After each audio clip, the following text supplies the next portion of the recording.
안녕 친구들, 돌아온 걸 환영해요. 대한민국은 토요일 밤 8시 30분 레바논과 중요한 일전을 치르게 됩니다. 첫 경기였던 요르단전에서는 결정적인 기회를 살리지 못하며 0대0 무승부, 승점 1점에 만족해야 했습니다. 그래도 강호 요르단을 상대로 한 무승부인 만큼 아직 16강 진출의 희망이 완전히 흐려진 것은 아닙니다. 다만 문제는 가장 믿었던 강상현 선수가 대회 초반 부상으로 이탈했다는 점입니다. 이로 인해 U-23 아시안컵 우승을 노리기 위해서는 전력뿐만 아니라 여러 가지 행운까지 따라줘야 하는 상황이 됐습니다. 시선을 돌려보면 이번 대회에서 대한민국 못지않게 큰 관심을 받고 있는 나라가 있습니다. 바로 베트남입니다. 김상식 감독이 2년 전 베트남 대표팀 사령탑으로 부임한 이후 초반에는 시행착오도 있었지만 1년이 지난 지금은 박항서 감독 시절에 버금가는 신드롬을 일으키며 놀라운 성과를 내고 있습니다. 현재 베트남 축구를 한마디로 표현하자면 동남아를 넘어 아시아 무대의 문을 두드리는 팀입니다. 2024년 말과 2025년 초 베트남은 동남아 대회를 모조리 휩쓸었습니다. 동남아 월드컵이라 불리는 AFF 챔피언십에서 우승했고 2025년 AFF U-23 챔피언십까지 재패했습니다. 여기에 더해 동남아 아시안게임 남자 축구 결승에서는 라이벌 태국을 상대로 0대2로 뒤지던 경기를 3대2로 뒤집는 믿기 힘든 드라마를 연출하며 금메달까지 목에 걸었습니다. 이 세 개의 대회를 단 한 해에 모두 우승했습니다. 베트남 언론이 말하는 바로 그 동남아 3관왕, 역사적인 트래블입니다. 김상식 감독의 색깔은 박항서 감독 시절과 또 다릅니다. 전방과 측면에서 강하게 압박하고 세트피스를 집요하게 파고드는 전술로 팀을 완전히 새롭게 만들었습니다. 그래서 베트남 언론들은 재미있고 공격적인 축구라며 김상식 감독을 향한 극찬을 쏟아내고 있습니다. 동남아를 평정한 뒤 대표팀과 김상식 감독에게 돌아간 포상도 엄청났습니다. 팀 전체에 지급된 포상금만 최소 10억 원 규모였고 김상식 감독 개인에게는 수억 원대의 보너스와 순금으로 제작된 특별 메달까지 수여됐다고 전해집니다. 베트남 언론은 김상식 감독을 전북에서의 실패 이후 베트남에서 완벽하게 부활한 영웅이라고 표현하며 박항서 감독에 이어 또 한 명의 한국인 국민 영웅으로 그리기 시작했습니다. 이런 분위기 속에서 베트남은 이번 U-23 아시안컵에 대한 기대감도 그 어느 때보다 큽니다. 7년 전 박항서 감독이 이 대회에서 베트남을 준우승으로 이끌며 베트남 축구 역사의 새 장을 열었습니다. 베트남 입장에서 보면 한국이 올림픽에서 준우승을 차지한 것과 비슷한 상징적인 성과였습니다. 현재 베트남의 분위기는 상당히 좋습니다. 많은 이들이 베트남을 언더독으로 보지만 이번 대회 1차전 요르단전에서 보여준 경기 내용은 결코 만만치 않았습니다. 반대로 베트남은 경기의 주도권을 잡으며 전반에만 2골을 뽑아내 2대0으로 앞서 나갔고 후반에는 유도적으로 라인을 내리며 버티는 전략까지 완벽하게 맞아떨어지면서 2대0 완승을 거뒀습니다. 베트남 매체들은 이 경기를 두고 동남아를 넘어 아시아 무대에서 요르단을 무너뜨린 역사적인 승리라고 평가했고 아시아 각국의 시선 역시 베트남을 조이리는 물론 우승까지 노릴 수 있는 다크호스로 올려놓았습니다. AFC 역시 공식 기사에서 베트남을 두고 조직력이 뛰어나고 경험을 갖춘 강력한 우승 후보라는 표현을 사용했습니다. 이 요르단전 승리로 베트남은 무려 12연승이라는 놀라운 기록을 이어가게 됐습니다. 그리고 이 제2차전, 상대는 키르기스스탄입니다. 키르기스스탄은 1차전에서 사우디아라비아에 패했기 때문에 이번 베트남전에서는 반드시 승리하겠다며 강한 자신감을 드러냈습니다. 김상식 감독은 키르기스스탄전에서도 요르단전과 거의 동일한 라인업을 들고 나왔습니다. 경기 초반 키르기스스탄은 강하게 몰아붙이며 주도권을 잡으려 했지만 베트남은 이미 탄탄하게 조직된 수비를 바탕으로 큰 위기 없이 침착하게 버텨냈습니다. 그러던 전반 17분 베트남이 다시 한번 기회를 잡습니다.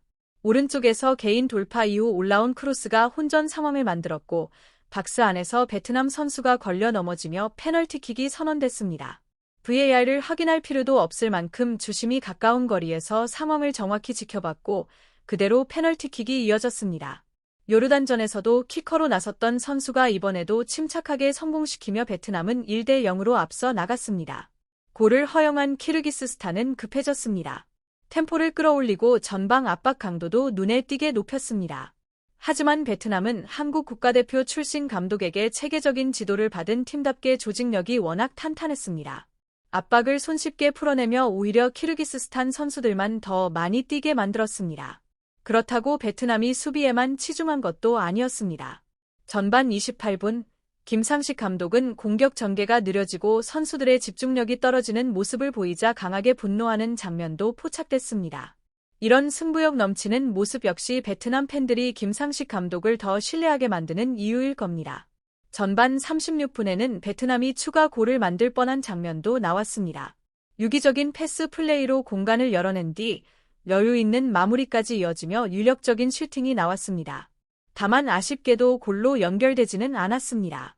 그리고 전반 44분 빌드업 과정에서의 실수가 아쉬운 결과로 이어졌습니다. 베트남의 패스가 끊기며 역습을 허용했고 중거리 슈팅이 그대로 골문 상단에 꽂히면서 동점을 내주고 말았습니다. 정말 아쉬운 장면이었습니다. 그럼에도 불구하고 키르기스스탄은 전반에만 상당한 체력을 소모한 상황이었고 베트남 역시 후반에 충분히 더 많은 슈팅 기회와 좋은 장면을 만들어낼 수 있을 것으로 기대됐습니다. 전반전 기준으로 키르기스스탄은 슈팅 7개를 기록했지만 경기의 흐름과 완성도에서는 베트남이 확실히 앞선 모습이었습니다. 전반전 기준으로 키르기스스탄은 슈팅 7개를 기록했고 베트남은 선제골 이후 다소 신중하게 운영하면서 슈팅 수는 4개에 그쳤습니다. 전반전이 끝난 뒤 현지 매체들을 살펴보면 흥미로운 반응들이 이어졌습니다. 다크매직 이후 이제는 김상식 감독의 페널티킥 유도 전략이 아시아 무대에서도 통하고 있다는 헤드라인이 등장했고 페널티킥을 만들어내는 능력을 두고 놀라운 재능이라고 평가했습니다. 실제로 태국을 상대로 극적인 역전승을 거둘 때도 페널티킥이 결정적인 역할을 했죠. 현지 언론들은 이 패턴이 단순한 운이 아니라 김상식 감독의 철저하고 실용적인 계산에서 나온 결과라며 극찬을 아끼지 않았습니다. 여기에 더해 중요한 순간마다 침착하게 페널티킥을 성공시키는 선수들 역시 뛰어난 심리적 준비가 되어 있다는 증거라고 평가했습니다. 그래서인지 김상식 감독을 다크매직의 마법사로 표현하기도 했습니다.